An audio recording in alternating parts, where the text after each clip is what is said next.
सारा प्रणाम। सारा प्रणाम। मैं हूं अंजू पंकज। आपका हमारे इस खास पेशकश में स्वागत है। वो एक जंग लड़ रही है उस समाज से जो उसे रोज तोड़ने की कोशिश करता है, जिसके ताने सुनकर वो रोज मरती है और फिर खुद को संभाल लेती है। समाज के मुताबिक उसे हंसने और मुस्कुराने का हक नहीं है। उसका घर से बाहर निकलना भी इस समाज को गवारा नहीं। वो समझ नहीं पाती कि आखिर उसका कसूर क्या है। उसकी हंसती खेलती जिंदगी को सन्नाटे में बदल दिया गया। जिंदगी हर लम्हा उसका इम्तिहान लेती है। ये दास्तां सिर्फ एक लड़की की नहीं है, बल्कि ऐसी ही ना जाने कितनी लड़कियों की है जिन्हें हमारे ही समाज के कुछ दरिंदों की घिनौनी करतूत का खामियाजा भुगतना पड़ रहा है। लेकिन कुछ की हिम्मत लाजवाब है। वो इन सब के बावजूद अपने हक और अभिमान के लिए लड़ने के लिए निकली हैं, जिन्होंने ठान ली है कि वो अब डरेंगी नहीं। यकीनन अपने चेहरे को इस समाज से हरगिज नहीं छुपाएंगी और ऐसा जुनून जो जिंदगी बदल दे। लेकिन क्या समाज को यह गवारा है? यही सवाल है। क्या समाज वाकई इन्हें इनकी पहचान लौटाने में मदद करता है? क्या यह समाज इन्हें स्वीकार कर पाता है? इसी पर करेंगे आज हम चर्चा अपने इस खास कार्यक्रम गहरा जख्म नासूर समाज।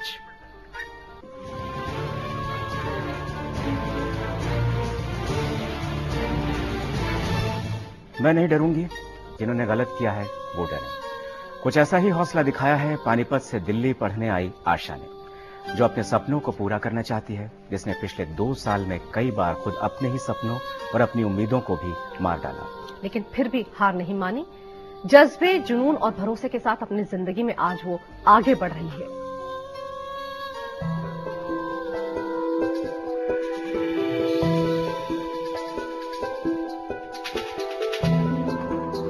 खूबसूरत सपनों को उड़ान देती है। पानीपत के एक छोटे से गांव से आई है 18 साल की आशा। एक उड़ान जो वो रोज अपने सपने में भरती है।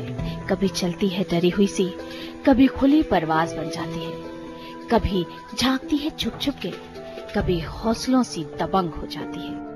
मुझे भी मत आए, कोई मुझे कुछ कह के दिखा दे, किसी की भी मजबूरी मुझे कुछ कह दे। आशा जो दिल्ली में फाइन आर्ट का कोर्स कर रही है, जिसका लक्ष्य है कि वो एक मशहूर फैशन डिजाइनर बने। मैं आगे फैशन डिजाइनर बनना चाहती हूँ। छोटे से शहर से आई है, पर कला के क्षेत्र में अपना बुलंद परचम लहराना शुरू कर दिया है। केडी सिंह फाउंडेशन की तरफ से आयोजित कला प्रतियोगिता में जीत हासिल कर आशा ने ये दिखा डाला कि कला किसी की मोहताज नहीं होती। बस हाथों में पेपर पेन पकड़ने की देर है और एक खूबसूरत चित्र सामने, क्योंकि सोच जब खूबसूरत होती है तो चित्र खुद ब खुद खूबसूरत ही बनते हैं। मुझे लगता है कि इसको अब टेस्ट आया है, एक फील आया है कि मैं भी कुछ हूँ और मैं इस फील्ड में आगे जाके कुछ कर सकती हूँ। आशा के हुनर की ताकत है कि उसके बनाए चित्र मानो कि पूरी कहानी बयां कर डालते हैं। आज उसके प्रोफेसर उसकी तारीफ करते नहीं होते। एक एग्जीबिशन में इसने पार्टिसिपेट किया। उस पार्टिसिपेशन में इसने देखा जो ऑलरेडी ट्रेंड है, लोग जो पिछले कई सालों से पेंटिंग कर रहे हैं, उनके बीच में ये आई और उनके बीच में इसको एक अवार्ड मिला। उसने इसको और इन्हांस किया। दोस्त भी उसकी कला के मुरीद हैं। इसके पेंटिंग से आपको झलकता ही होगा कि कैसा पेंटिंग करती है। कुछ डीप इमोशंस होते हैं इसके पेंटिंग्स में।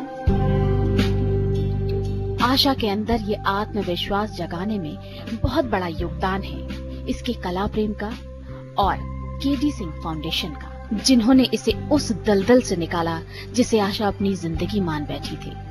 बंद कमरे में सिमट कर रह गई थी उसकी जिंदगी, लेकिन आज वो निडर, बेखौफ, अकेली शहर में पढ़ाई कर रही है, अपने सपनों को पूरा कर रही है।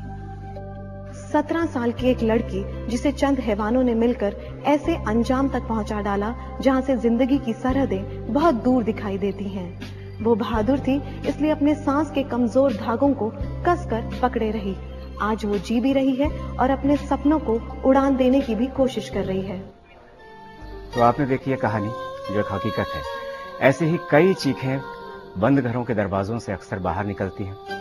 कुछ नहीं निकल पाती हैं तो वो घुटन में बस खत्म हो जाती हैं या सिस्कियों में तब्दील हो जाती हैं। उसके बावजूद भी अगर कुछ जिंदगियां खुद को समेटकर किसी भी तरह संभालने की कोशिश करती हैं, आगे बढ़ने की कोशिश करती हैं, तो उनके जख्मों को ये समाज नासुर बना देता है।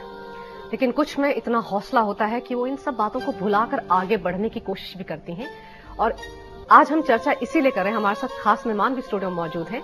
हमारे साथ आशा हैं, जिनकी दास्तां आपने देखी, किरण है, जिन्हें समाज आज भी स्वीकार करने में हिचकिचाता है, प्रतिभा है, एक ऐसी मां जिनकी बेटी मर्दों के नफरत भरे रूप का शिकार हुई है, और साथ ही मौजूद हैं केडी सिंह फाउंडेशन के सदस्य मौसवी और मनोचिकित्सक डॉक्टर जयंती दत्ता भी हमारे साथ हैं। आप सभी लोगों का स्टूडियो में बहुत बहुत स्वागत।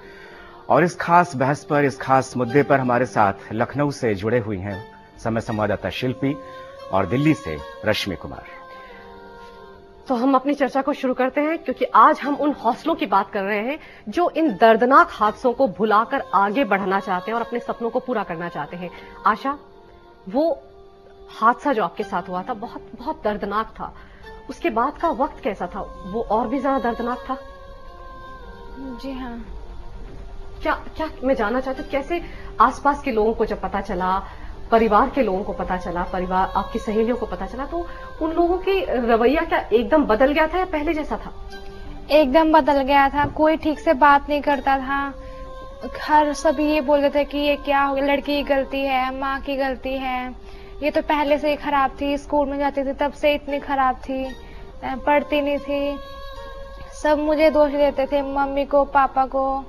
सब बोलते थे कि लड़की है इसलिए बिगड़ गई, इस लड़की को तो मार देना चाहिए पैदा होते ही। क्यों मार देना चाहिए? लड़की भी तो एक वो होती है, लड़की एक सपना होती है जो माँ बाप की आंखों का तारा भी होती है। लेकिन दुनिया नहीं समझती, समाज को तो लगता है कि लड़की तो एक ऐसे खिलौना है, यूज किया फेंक दिया। लेकिन नहीं, लड़की एक खिलौना नहीं है, लड़की भी इंसान है, उसके अंदर भी आत्मा है, वो भी जीना चाहती है, उसके भी सपने हैं जिसको पूरा करना चाहती है, बड़ी होकर अपनी मम्मी पापा का सपना पूरा करना चाहती है। लेकिन दुनिया नहीं समझती, समाज को तो लगता है कि सब लड़कियों का ही दोष होता है, हमेशा लड़की खराब होती है, लड़का हर सही है। लड़के ने एक बार लड़की को कुछ कह भी दिया तो दूसरा वाला देखता है तो बोलते लड़की की कमी है, लड़की ने कुछ किया होगा तभी इस लड़के ने कुछ कहा, वरना कोई लड़का किस लड़के को कुछ नहीं कहता। क्यों कहते हैं ऐसा? क्यों लड़कियों में क्या आत्मा नहीं होती? क्यों ऐसा बोलते हैं कि लड़की की कमी है? मैं तो नहीं मानती लड़की की कमी होती है, लड़कों की कमी होती है हमेशा। मैं कहना चाहूंगी कि समाज जो है उसको समझना चाहिए कि लड़की की हमेशा गलती नहीं होती। किरण, जब आपके साथ ऐसा हुआ था, जाहिर सी बात है वो भी बहुत ही दर्दनाक हादसा रहा होगा, वो किसी की जिंदगी में कभी नहीं घटना चाहिए। उसके बाद क्या आपको भी ऐसा लगा कि समाज का, परिवार का, सहेलियों का, मोहल्ले के लोगों का रवैया आपके लिए बदल गया? बदल गया था। पहले क्या बोलते थे वो लोग? उन लोगों को मतलब खामियां सिर्फ कमियां आप ही में नजर आती थी? वो लोग कहते थे कि लड़की की गलती तो रहती है, लड़का की नहीं रहती। सारे गांव के लोग बोलते थे, सहेली बोलने हमसे बोलते नहीं था कोई भी गांव के लोग। आपको ये अंदाजा था जब आप घर में अपने लोगों को बताएंगे कि ये हादसा आपके साथ हुआ है, तो उसके बाद लोगों का नजरिया बदलेगा, आपको लेकर काफी कुछ कहेंगे? ये हिम्मत कहाँ से आपने बटोरी कि नहीं, जो कुछ हुआ, जैसे मैंने अकेले में जिसको मैंने झेला है उसको मैं अपने माँ बाप से, अपने भाइयों बहनों से मैं बांटू, ये हिम्मत कैसे मिली आपको? ये केडी सिंह की तरफ से मिली। जो KD Singh, doctor KD Singh है, जो भी है, हम जो भी कर रहे हैं वो हम आपको सपोर्ट कर रहे हैं, सपोर्ट, इज्जत मिल रही है। और आज हम भी जहाँ पे बैठे हुए हैं सब उनकी तरफ से बैठे हुए हैं, जो भी हो रहा है उनकी तरफ से अच्छा हो रहा है। लेकिन किरण, जब आसपास जैसे आप बता रहे हैं कि सब लोग ये कहते थे, गांव वाले भी, कि लड़की की गलती है, लड़की ने कुछ किया होगा, फिर उस वक्त तो मन में बड़ा दुख होता होगा कि मेरी क्या गलती थी, मैंने ऐसा क्या किया, मैं एक लड़की हूँ, क्या यही मेरी गलती है? उस वक्त हिम्मत कैसे मिलती थी आपको? माँ का साथ सबसे ज्यादा? हाँ, माँ बाप का, बहन भाई का। प्रतिभा जी, आप भी माँ हैं और आप अपनी बेटी के साथ हुए हादसे का जख्म अपने सीने में रखकर आप अभी तक हैं, जिसको कि आप भूल भी नहीं सकती हैं। कैसे सहारा देती हैं आप अपनी बेटी को? कैसे मजबूत किया? क्योंकि आप ही मजबूत कर सकती है। माँ से बेहतर सहेली कोई नहीं हो सकता और माँ से ज्यादा बच्चों की भावनाओं को भी कोई बाहर ही नहीं समझ सकता, और खासतौर से उस समाज में जहाँ पर कितनी बंदिशें हैं, जहाँ नजरिया एकदम बदला हुआ है। मैंने अपनी बेटी को हमेशा बेटों से कभी कम नहीं समझा, और मैं ये कहती हूँ कि मेरी बच्ची का तो उसमें कोई कसूर नहीं था। जो भी कुछ था वो एक तरीके से वो हैवानियत थी उन लड़कों की, और उन्होंने जो भी कुछ किया उसका सफर सारी जिंदगी मेरी बेटी क्यों झेले। इसलिए मैं उसको हमेशा आगे बढ़ने के लिए कहती हूँ, और मैं कहती हूँ आगे भूल के अपनी जिंदगी को आगे संभालो। इसी सोच की समाज को बेहद जरूरत है।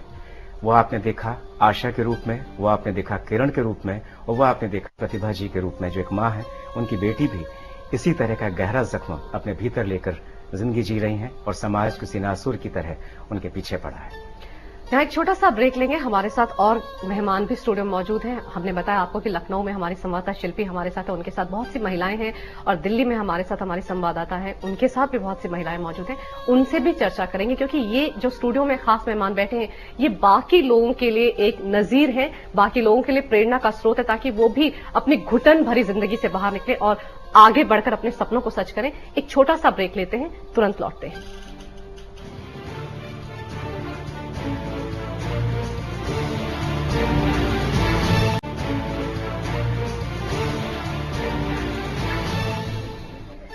एक दर्दनाक हादसा जो किसी भी लड़की की जिंदगी को बदल देता है, उसके परिवार की जिंदगी को बदल देता है, लेकिन वो हादसा समाज के नजरिए को भी बदल देता है। क्यों समाज का नजरिया बदल जाता है, क्यों वो उस लड़की के दर्द को नहीं समझ पाता है, इसी विषय पर आज हम चर्चा कर रहे हैं। खास मेहमान लगातार स्टूडियो में हमारे साथ बने हुए हैं।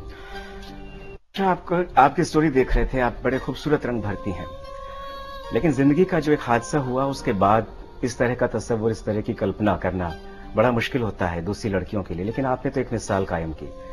कैसे धीरे धीरे आपने खुद को समेटा, कैसे आपने अपनी जिंदगी में रंग भरने की कोशिश की उतने कड़वे पास्ट के बाद, उतने कड़वे अतीत के बाद? मैं कहना चाहूंगी कि हादसा हर किसी की लाइफ में होता है, तो उससे निकलने का भी हमारा ही काम होता है। भगवान जी तो सिर्फ रास्ता दिखाते हैं, करना हमें होता है। जो उस हादसे से निकल जाता है, मैं तो मानती हूँ कि वही इंसान हिम्मत वाला होता है, उसी के अंदर हिम्मत होती है। और हर एक लड़की को ऐसा ही करना चाहिए, लड़की हो या कोई भी हो, उसको मतलब हादसे से बाहर निकलना चाहिए। हादसे में आके पूरी लाइफ अपनी वेस्ट नहीं करनी चाहिए।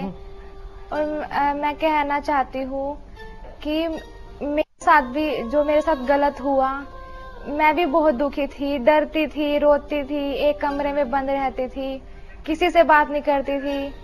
पहले जैसे सबसे प्यार से बात करती थी, लेकिन ये सब होने के बाद तो मम्मी पापा से किसी से ठीक से बात नहीं करती थी, डरती थी सबसे बात करने से। अकेली बैठी हुई थी रूम में, पेंटिंग करती थी। मेरी आदत है, शुरू से टेंशन होती है, प्रॉब्लम में होती हूँ तो मैं पेंटिंग करती हूँ। मुझे थोड़ी सी तसल्ली मिलती है कि मैं जो मैं सोचती हूँ मैं वो पेंटिंग में करती हूँ, कि जो मेरे मन में होता है, तो मुझे थोड़ा सा अच्छा लगता था। लेकिन जो मेरे साथ हुआ वो दुख बहुत बड़ा था मेरे लिए।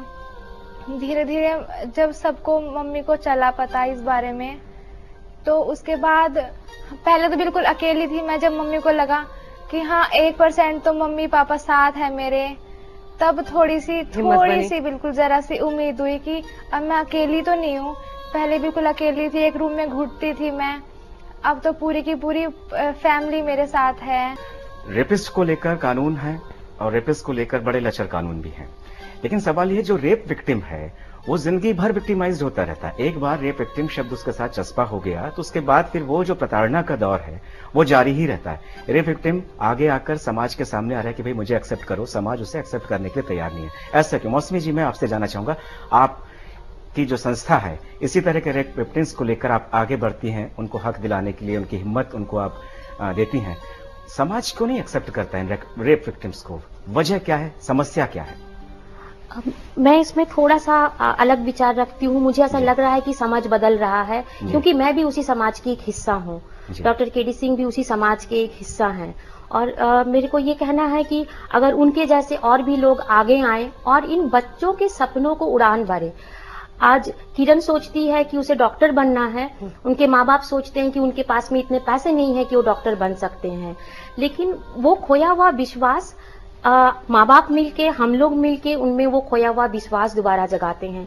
जब हम आशा से पहली बार मिले थे, आशा किसी से बात नहीं करती थी, आशा को नाम पूछने से भी आशा रोती थी। लेकिन आज वही आशा, और आज जिस कुर्सी में बैठ के मैं बात कर रही हूँ, मुझे लगता है कि साल भर बाद शायद मुझे आने की जरूरत नहीं है। इसी कुर्सी में बैठ के आशा और किरण बात करेंगे, और ये दोनों बच्चे बाकी लोगों का आवाज बनना चाहते हैं। बहुत से बार हम समाज के नाम से कुछ अपनी चीजों को भी छुपाना चाहते हैं। हम इनके परिवार से मिलते हैं, इनके गांव वालों से मिलते हैं। ऐसे ऐसे लोग, ऐसे ऐसे गांव हैं, हमने देखा है जहां पे लोगों ने पीड़िता को मदद करने के लिए, उसकी केस को आगे ले जाने के लिए सामने आते हैं। लेकिन हाँ, अभी भी बहुत दूर है। कई मामले ऐसे भी देखे गए हैं जिसमें कि माँ बाप, अगर उन बच्चों पर गुजरी है तो माँ बाप पर भी गुजरी है, और माँ बाप रेप होने के बाद रेप विक्टिम के साथ उस सोसाइटी में, उस इलाके में नहीं रह पाए, उन्हें घर छोड़कर आने को मजबूर भी होना पड़ा है। वो भी इसी समाज का है। हम सवाल ये है कि समाज का जो नजरिया है, आज हमारे सामने आशा है, किरण है, ये दोनों बच्चियां आई हैं, ये कह रही हैं हमें आप एक्सेप्ट करो, हम डरेंगे नहीं किसी से, और हमें किसी भी तरह की सहानुभूति की भी जरूरत नहीं है। क्या समाज इनको स्वीकार कर पा रहा है? आप बताइए इससे। हमारे पास में ऐसे भी और बच्चे हैं जो आज इस दुनिया में नहीं हैं। हम उनको मदद देना शुरू किए और उसके बाद में उन्होंने समाज से परेशान होकर आत्महत्या कर ली है। इन दोनों बच्चों के केस में, दोनों बच्चों के केस में पंचायत हुई है, महापंचायत हुई है। अच्छा। इसलिए कि आप इसको कॉम्प्रोमाइज कर लो, पैसे लेके सेटल कर लो इस चीज को। और ये एक बार नहीं होता है, ये बार बार होता है। अब जब किरण के केस में जब कन्विक्शन आया, तब इनके ऊपर में सोशल प्रेशर दोबारा बढ़ा। ठीक है, आशा के केस में जैसे ही ये 2 साल से इन लोग इस केस के लिए लड़ रहे हैं, कुछ उसी समय में आशा का हादसा हुआ था जिस समय निर्भया का हादसा हुआ था। लेकिन आज ये ऐसी निर्भया है जिसका आवाज आज पहली बार आप सब लोग भी सुन रहे हो, ये अपने लिए आवाज उठा रही है, क्योंकि ये छोटे से गांव पे रहती है, तो इसका आवाज कोई नहीं सुनता। लखनऊ का रुख करते हैं। लखनऊ से हमारे संवाददाता शिल्पी हमारे साथ है। उनके साथ भी महिलाएं हैं जो समाज का बहुत अहम हिस्सा है। उनके साथ भी कभी ना कभी जिंदगी में उनके परिवार के किसी सदस्य के साथ, दोस्त के साथ, सहेली के साथ ऐसा जरूर हुआ होगा। शिल्पी, आज जब हम स्टूडियो में ये चर्चा कर रहे हैं कि रेप विक्टिम अपने अतीत को भुलाकर, दर्दनाक हादसे को भुलाकर जब आगे बढ़ना चाहती हैं, तो क्या ये समाज का वो हिस्सा जो इस वक्त आपके साथ मौजूद है, उन्हें स्वीकार करने के लिए तैयार है, एक्सेप्ट करने के लिए तैयार है? देखिए, लखनऊ के शायर मजाज लखनवी ने कभी कहा था, तेरे माथे पे ये आंचल तो बहुत खूब है, लेकिन तू इस आंचल का एक परचम बना लेती तो अच्छा था। लेकिन आंचल को परचम बनाने के लिए कितने हौसले की जरूरत होती है, ये हौसला आशा ने दिखाया है, किरण ने दिखाया है, और एक माँ प्रतिभा जी ने भी दिखाया है। लेकिन कितना समाज सपोर्ट करता है इस पूरे जो इनके हौसले को, वो हम जानना चाहेंगे। हम लखनऊ विश्वविद्यालय के कैलाश छात्रावास में है, तो जाहिर है टीचर्स भी है, स्टूडेंट्स भी है। शीला जी, जब कोई रेप विक्टिम होता है, समाज उसको सपोर्ट नहीं करता है, ऐसा लगता है कि उसके साथ ही दोहरा अन्याय हो रहा है, वो बाहर नहीं निकल पाती, तरह तरह के सवाल होते हैं। आपको लगता है कि समाज सपोर्ट नहीं करता? समाज सपोर्ट नहीं करता, ये तो बहुत सारी घटनाओं से सामने आती रहती हैं बातें। अगर समाज सपोर्ट करता तो कोई भी लड़की अपने खिलाफ हुए अपराध के बारे में चुप ना रहती। आज भी लड़कियों को कहीं ना कहीं ये डर लगता है कि ऐसा ना हो कि ये हमारे खिलाफ समाज वाले खड़े हो जाए और उनकी संवेदनशीलता उनके प्रति कम हो जाए और घर वाले उनके ऊपर और भी तरह की बंदिशें लगाएं। एक बात इससे निकल करके आई कि इस तरह से जो समाज सपोर्ट नहीं करता, उसकी वजह से कई और घटनाएं दब जाती हैं, यानी कई और निर्भया, कई और आशा, कई और किरण कमरे में बन जाती है। जिस तरह से पूरा सिस्टम है, कहते हैं कि सपोर्ट नहीं मिलता, जो विक्टिम्स होते हैं उनको इस वजह से बढ़ावा मिलता है इस तरह की घटना। क्या कुछ सुधार इसमें आया है? अगर आप देखें, सुधार जैसी बात तो अभी क्या की जाए, हमें लगता है कि अवेयरनेस जरूर है कहीं ना कहीं। और ये सारी बच्चियां जो हमारे साथ यहाँ पर बैठी हैं, जो इस पर चर्चा कर रही हैं बराबर, ये शायद उसका एक छोटा सा सैंपल है, पर अभी बहुत लंबा सफर तय करना है। बहुत जरूरत है कि अपने हक की लड़ाई को लड़ा जाए और ऐसी बच्चियों को समाज में जो लोग हैं उन्हें खुल के मदद करनी चाहिए, और स्पेशली परिवार का सपोर्ट बहुत ज्यादा है। परिवार का सपोर्ट मिलता है किसी किसी को, जैसे आशा ने, किरण ने हौसला दिखाया, प्रतिभा जी ने एक माँ होने के नाते हौसला दिखाया। शालिनी, क्या लगता है कि एक बेटी को अगर सपोर्ट मिले उस समय जब वो एक विक्टिम है और आसपास से सपोर्ट मिले, तो कॉन्फिडेंस गेन कर सकती है? देखिए, सबसे जो हमारी समाज की इकाई यूनिट होती है वो फैमिली होती है। जब उसको फैमिली से सपोर्ट मिलता है ना, तभी वो आगे बढ़ती है। माँ का सपोर्ट बहुत ज्यादा अहमियत रखता है, क्योंकि माँ अपने बच्चे को, चाहे लड़का हो या लड़की, उसको बहुत अच्छे से समझती है। और आशा की माँ ने भी उसकी जिंदगी में बहुत बड़ा किरदार निभाया है। आशा, हम आपसे पहले बात कर रहे थे, आपने बताया कि आप बंद कमरे में रहती थी, अक्सर रोती थी, और जैसे कि मौसमी जी बता रही कि आपसे जब आपका नाम पूछा गया था पहली मर्तबा, तो आप नाम नहीं बता रही थी, रोने लग गई थी। मैं आपसे जानना चाह रही हूँ कि उस बंद कमरे से बाहर निकलने का हौसला कब आया, और जब आप पहली बार डॉक्टर केडी सिंह से मिली तो कैसे वो संपर्क हुआ, किसने आपको बताया कि वहां जाना चाहिए ताकि आप आगे बढ़ सके जिंदगी में? मैं पहले ही अपने रूम में बैठी हुई, जैसे मैं बैठती थी बंद कमरे में, तो एक दिन केडी सिंह फाउंडेशन से प्रज्ञा दी आई, तो उन्होंने आई मम्मी से बात की। पहले उन्होंने मुझसे मेरा नाम पूछा तो मैंने नाम नहीं बताया। मैं तभी भी उसी डर में थी, मुझे इतना डर था, मुझे किसी की बात नहीं समझ आती थी, कोई कुछ भी बोलता था, मैं डर में रहती थी। लेकिन जब प्रज्ञा दी आई केडी सिंह फाउंडेशन से, तो उन्होंने इतना हौसला दिया कि नहीं, ये सब तो होता ही रहता है, हादसा तो आता है और चला जाता है। तब किससे मिली? माँ से। माँ से? तो सबसे पहले मम्मी को बताया। फिर मम्मी ने क्या कहा? मम्मी ने कहा कि ठीक है, अब हो गया, उनको सजा मिलेगी, उनको सजा दिलवाएंगे। लेकिन जब उन्हें मेरे केस के मतलब उन्होंने घर बुलाया, जो सामने जो रहते थे देवेंद्र और वो उसकी पत्नी और वो हस्बैंड वाइफ, तो उस दिन शाम का टाइम था, तो उन्होंने घर बुलाया, तो मुझे साइड में ले गई वो देवेंद्र की पत्नी।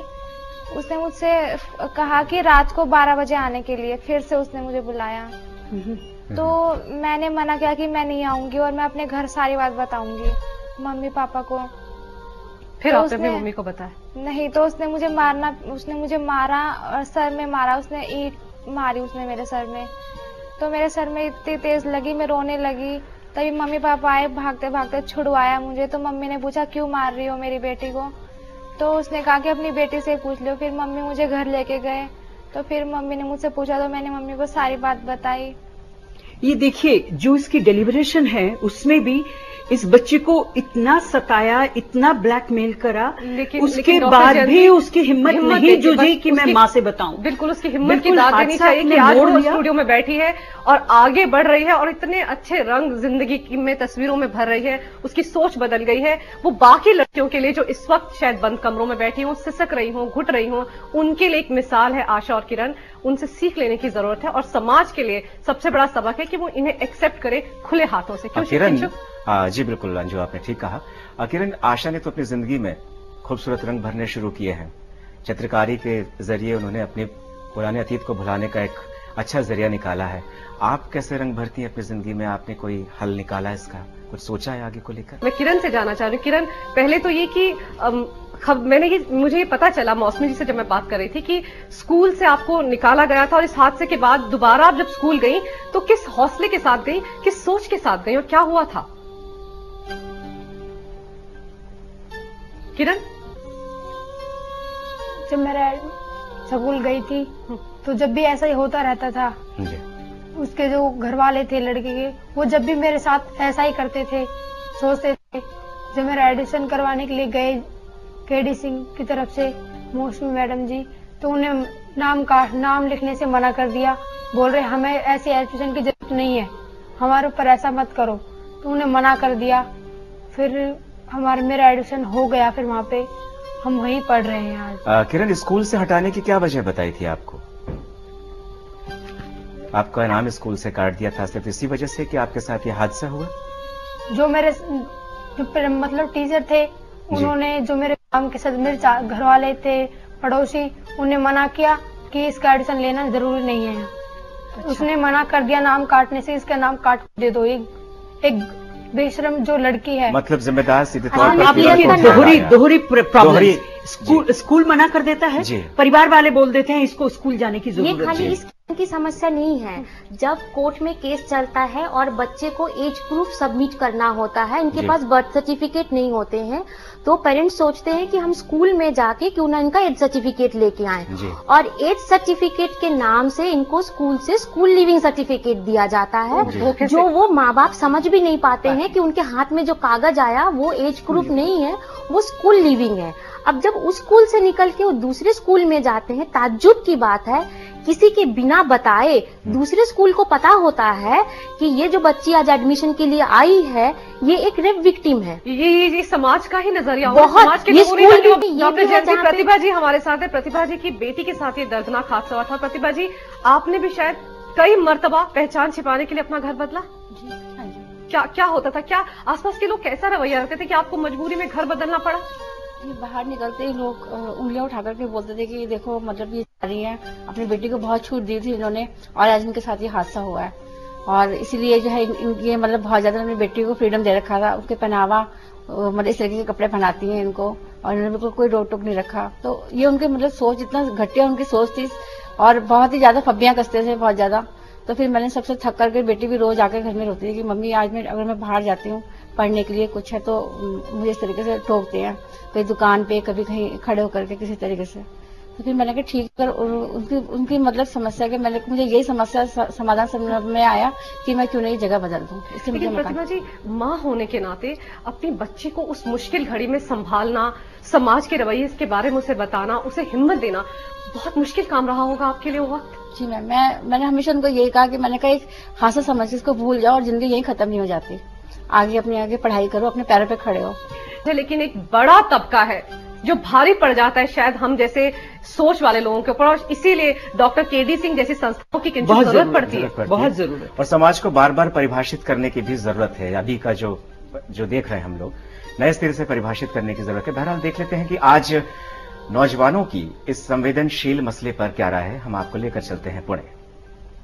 समाज डेवलप हो रहा है लेकिन ये बहुत ही स्लो प्रोसेस है, इसमें काफी समय लगेगा। तो इस हालात में हर इंसान को थोड़ा पेशेंट रहना पड़ेगा। हालांकि कुछ ऐसे शहर हैं जहाँ पे इनको अपनाया जा रहा है, बट छोटे शहरों में ऐसा होने में काफी समय लगेगा। People का सोच has to change first, and unless and until that, I don't think this can actually be accepted in society.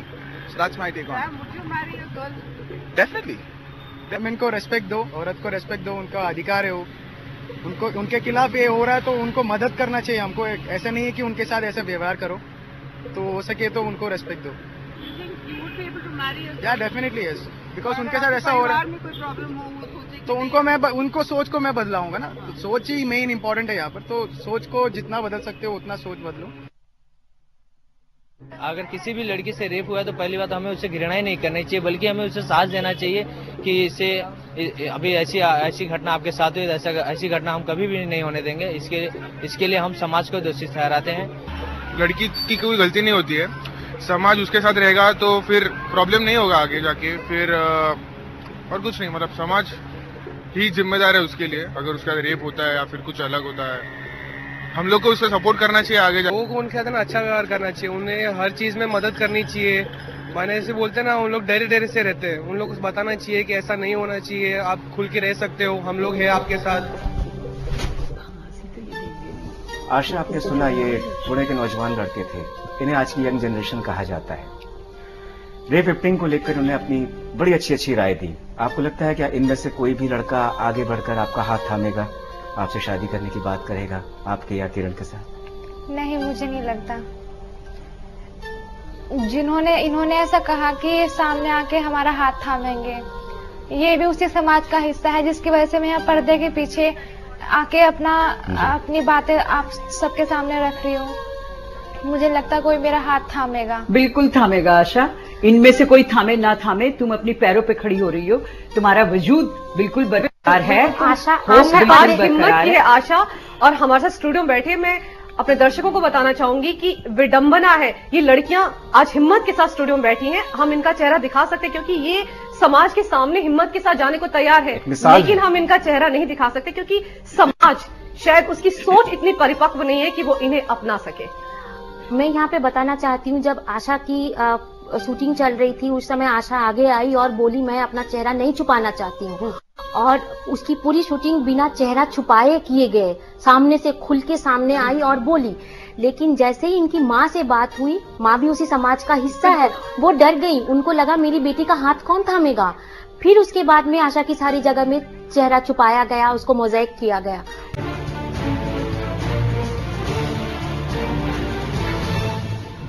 समाज का नजरिया किंशुक पता नहीं कब बदलेगा, लेकिन ये लड़कियां आज उस समाज को एक चुनौती दे रही हैं, क्योंकि ये स्टूडियो में मौजूद हैं, अपना चेहरा दिखाना चाहती हैं, हिम्मत के साथ आगे बढ़ना चाहती है, लेकिन अब समाज को अपनी हिम्मत दिखानी होगी कि क्या वो इन्हें एक्सेप्ट करने को, इन्हें स्वीकार करने को तैयार है। अंजू, सबसे बड़ी बात यह है कि इन दोनों के ही साथ में भरोसे का कत्ल हुआ। जिस पर भरोसा किया उसने दगा किया।